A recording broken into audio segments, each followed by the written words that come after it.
I had high hopes going to Bahrain, especially considering the test went very well for us and our performance across the first few rounds of the season. However, it just simply wasn't there in terms of performance, balance, and all of it coming together in the race. There's no doubt about it, we would have done things differently if we went there again. But even so, I feel that we haven't quite got it all together to be at the pace of, for example, Alpine, who stepped forward very significantly across this event.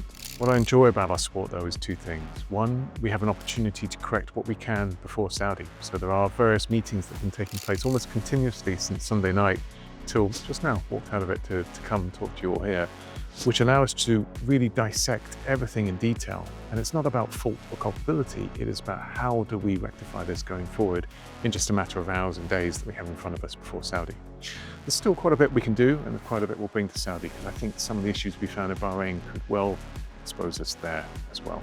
The second thing that I love about our sport is exactly that. You have a race, if not every 2 weeks, certainly every week, which gives us an opportunity to test that, to practice and move forward against competitors that are doing the same up and down the grid. In terms of the race itself, it's good to see that Carlos has, I think, taken a step in the car. There's more to come, but it's great to see him comfortable in that qualifying position. There's elements of the race where I don't think we quite had the degradation of some of the competitors around us. We'll go into it more, but Haas and definitely Alpine had in the race a better car overall than us. And we need to understand that, because we felt as though our car should be a better race car than qualifying car. And in the case of Alex, we didn't get it all right in terms of queuing in qualifying, and then further really hurt by that Hulkenberg lap that was deleted much, much later, not allowing us the opportunity to get into qualifying too. So a reflection that we have to get everything right, but it wasn't a perfect weekend all round. In terms of what we've learned about the car, I think there's quite a bit of learning. Really, the balance that we had in Bahrain was completely different to what we had in the test. Same track, same set of corners. The only thing that changed was the track temperature, and it put a car that was really working quite well into a car that was pretty much a handful for the drivers. And that, and in there, is the clue that we need to unlock.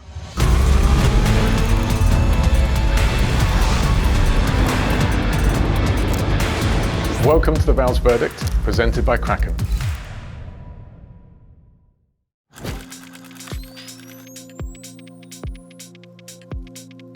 So it's an interesting first question, because if you look at us as Williams across certainly the time that I've been here, generally speaking, we're actually on the earlier side of all competitors. But I think what you're picking up on is definitely so far in 2025, at a couple of races, we've been going on the longer side. So I'll start with this. I don't think we got the strategy right. I don't also think this is a little bit hindsighty. In Japan, we got it right either. So why have we gone on the long side and not ended up necessarily benefiting from it? There are other events where some of our competitors that were fastest in qualifying stopped too early and got heavily compromised. So we need to reflect. It's not as straightforward as stopping early. In Japan, I'm going back a bit, but the question's a little bit more rounded across the season. The big difference there is the degradation was so low on that second stint of the race that there really wasn't any at all, that our first stop cemented it. But everyone thought it was a two-stop. The stops you saw was competitors moving to a two-stop race, whereas we weren't. We were very much focused on getting it right for a one-stop race. So answering the question, why did we do that there? It's because we wanted to make sure we balanced the stints. So what was different was the fact that the degradation was much lower than expected. So there was no running on Friday.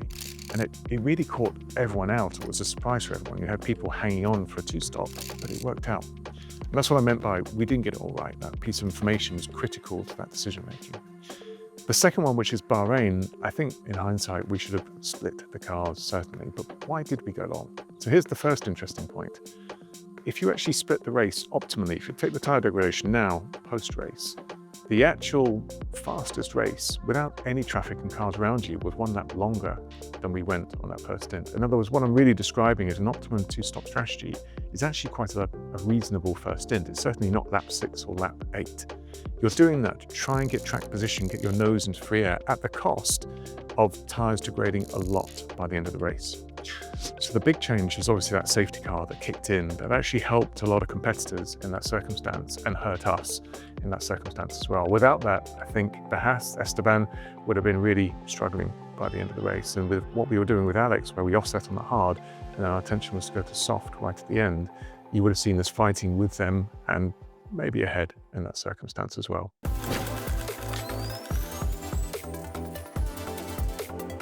Tsunoda versus Carlos. I'll give you what is my opinion. My opinion of that is I first looked to see if there was an intentional reason behind either car hitting the other one. That's not my observation of it. Carlos went deep into the corner, but Tsunoda conversely lost control a little bit. He was sliding effectively the rear axle at the wrong point when the cars came together. So then you adjudicate, was it 50-50?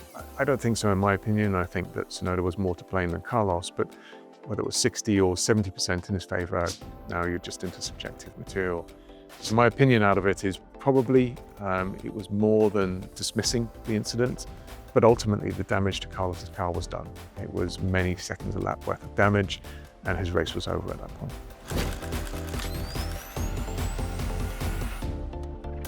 I think there's many successful strategists in my time in the sport, but answering your question, which is the more fundamental bit, how do we improve communication? That's done by having Carlos and Alex in the room and the team in the room, and effectively going through what we discussed, what we said on track, what we meant on track, and what the words effectively indicated or what the real meaning was behind it. So in other words, it's basically go back through the race almost minute by minute and understand what information did we have, what did we actually transmit, how was it transmitted, and how could we have helped that situation again.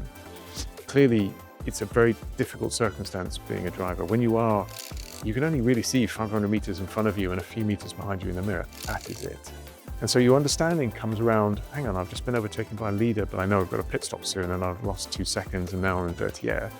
And so it is logical, or I think even natural, that a driver becomes frustrated at that point.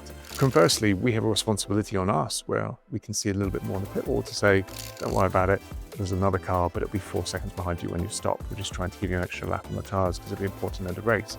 Now that's a lot of words to be using with a driver on a short space of time.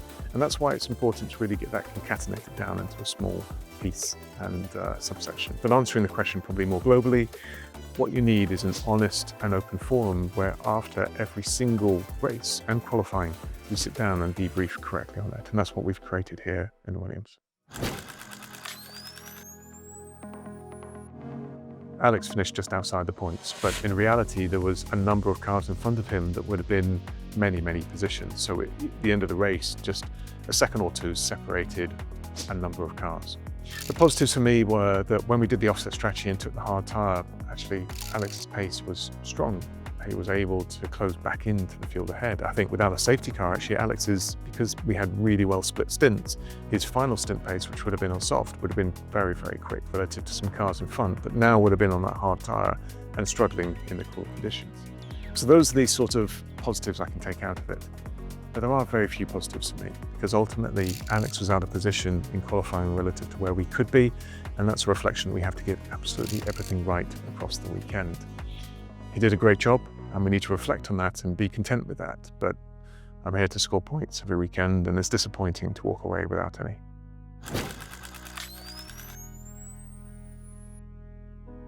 Carlos, without the safety car, would have been fighting for the back end of the points. But we have to acknowledge some weaknesses we saw in the race. I think the car pace was generally okay, but where we were on balance just made it very tricky on tyre degradation, and we suffered more degradation than Haas and Alpine, for example. They were very strong in that particular characteristic in the race.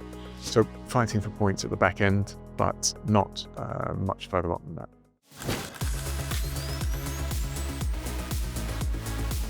Virtually look you in the eyes and say that our intention is to have both cars in Q3 in Jeddah. And there's little reason to see that we don't have the ability to do that.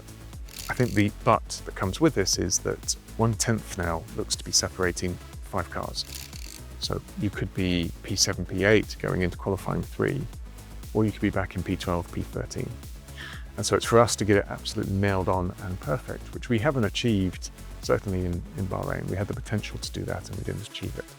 I think the tyres will be on the knife edge again. It will be a little bit difficult to get them all working perfectly on the car, which will be the differentiator. But what you can see now is Carlos very much has made a step, and Alex all year long has shown that he is absolutely performing at the highest of levels. So we are blessed to have 2 drivers. The car is still in a positive form in terms of performance. It's still quick. And there's a lot we've understood from Bahrain that should help us going to Saudi. So simple answer is yes, both cars in Q3 is our intention.